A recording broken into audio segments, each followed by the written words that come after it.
অতিরিক্ত যানবাহনের চাপে টাঙ্গাইলের এলেঙ্গা থেকে যমুনা সেতু পর্যন্ত থেমে থেমে যানবাহন চলছে।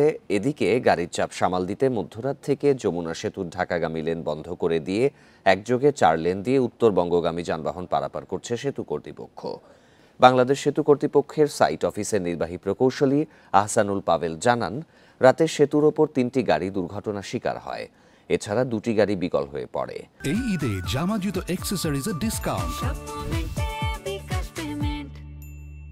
পরে এসব গাড়ি সরিয়ে নিতে কিছুটা সময় লাগায় যানজটের সৃষ্টি হয়। পরে ঢাকাগামী যানবাহনগুলো সিরাজগঞ্জ প্রান্তে আটকে সেতু দিয়ে শুধু উত্তরবঙ্গগামী যানবাহন পারাপার করা হয়। বেলা বাড়ার সাথে সাথে পরিস্থিতি স্বাভাবিক হয়ে আসছে বলে জানান সংশ্লিষ্টরা।